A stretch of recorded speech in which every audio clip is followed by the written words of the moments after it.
Vous êtes chez Tartampion, salut à tous. Nous voici toujours au Vendanges Ludiques pour expliquer Aquatica, qui est un jeu de Alexandre Droit. Et comme le hasard est bien fait, bonjour Alexandre, il est juste à côté de moi.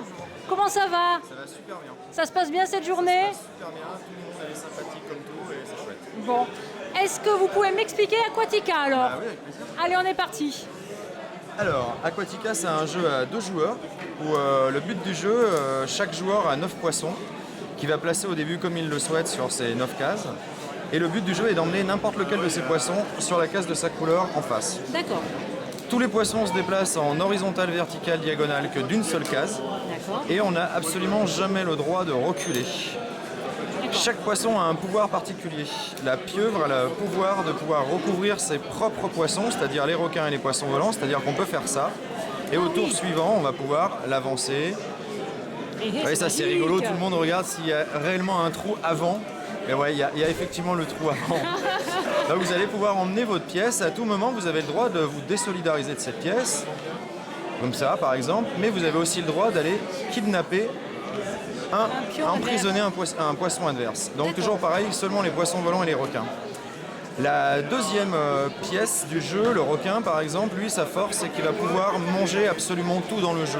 Donc ça veut dire que le requin pourrait manger la pieuvre et par contre s'il y a quelque chose dessous, elle mange aussi ce qu'il y a dessous. D'accord. Que ça soit son pion ou que ce soit un pion adverse, les pions adverses. D'accord. Le dernier pouvoir, c'est le pouvoir du poisson volant. Donc lui, sa force, en fait, il va pouvoir se déplacer rapidement. Il faut toujours qu'il y ait une pièce et un trou pour qu'il puisse se déplacer. Alors il peut bien sûr se déplacer tout seul, hein, toujours d'une case comme les autres. Mais par contre, là, il va pouvoir faire ça s'il le souhaite. Ouais. Il aurait pu s'arrêter là s'il voulait, mais il peut aussi aller ici. Par contre, il n'a pas le droit de changer d'axe, c'est-à-dire qu'il ne peut pas faire... Et partir là-bas, Voilà. ouais, d'accord. Il pourra le faire par contre au tour suivant si on lui laisse la possibilité de le faire. D'accord. Voilà. Là vous savez à peu près tout. La dernière chose c'est que vous seul avez le droit de regarder sous vos pieuvres. L'adversaire n'a pas le droit de soulever pour voir ce qui s'y cache. D'accord, ok. Vous savez tout. Super. Donc un jeu à pour 2 joueurs, hein, on est Un petit jeu d'accord. tactique à 2 joueurs. D'accord. À partir de quel âge à peu près? À partir de 6 ans.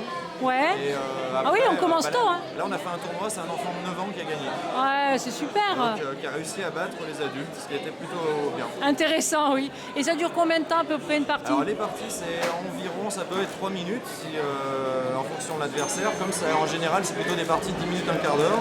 Et qui peuvent être vraiment longues si les gens se décident de jouer vraiment très très tactiquement, Ouais. qui peuvent jouer 1 heure. Mais la plupart du temps c'est plutôt un quart d'heure. Bon, ben, c'est un bon format et du coup ça permet de le sortir un petit peu plus souvent peut-être que d'autres jeux qui sont plus longs. Après, Bon, ça tourne bien.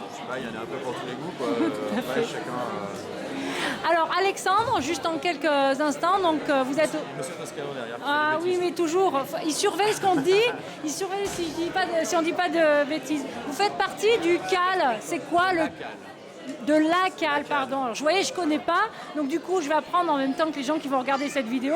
C'est quoi la CAL? Alors la CAL c'est la compagnie des auteurs lyonnais. Oui, Et l'idée de la CAL en fait c'est de tous les gens qui sont auteurs de jeux ou qui sont on va dire potentiellement illustrateurs, éditeurs, puissent se rencontrer Ouais. et créer du lien ensemble, tester les protos des copains, se déplacer, faire du covoiturage, louer des hôtels ensemble quand on se déplace sur les salles, D'accord. commander des pièces de jeu sur internet pour faire payer qu'une seule fois les frais. D'accord. Voilà, et c'est l'idée c'est de créer de l'émulation entre les différents Lyonnais qui sont des passionnés de jeu. d'accord. C'est vrai qu'autour de Lyon, il y a quand même une grosse activité ludique, donc c'est intéressant, aussi bien créatif que joueur. Et pour en revenir à vous, vous êtes auteur depuis combien de temps à peu près? Alors moi j'ai commencé à faire des jeux en 2005 Ouais. et j'ai le premier jeu qui a été édité qui est sorti en 2011 et qui D'accord. s'appelait Food Track chez Cocktail Games. D'accord. Et depuis, vous en avez fait plusieurs, hein? Moi, j'ai Gloops, Ouais. ouais, mais il n'y a pas que. Depuis j'ai Aquatica est le 7e jeu édité. D'accord, oui, donc ça fait pas mal. Est-ce que vous avez d'autres projets en tête? Alors il y a plein de choses qui devraient se passer bientôt. Ouais. J'ai un jeu qui va sortir chez Paille. Oui. Je ne sais pas encore quand. Oui. Il a pris un peu de retard. Oui. Par contre il est fini. Donc il va pas Ah, il va s'appeler... s'appeler Jungo. D'accord, et c'est un jeu petit un petit jeu, peu... de bluff, de tactique et de hasard, un petit mélange de tout ça. On va poser des plaques et on va essayer d'être majoritaire sur un terrain. D'accord. Et on va le voir à peu près quand on commence à tourner sur les tables. Alors, Peut-être en prototype.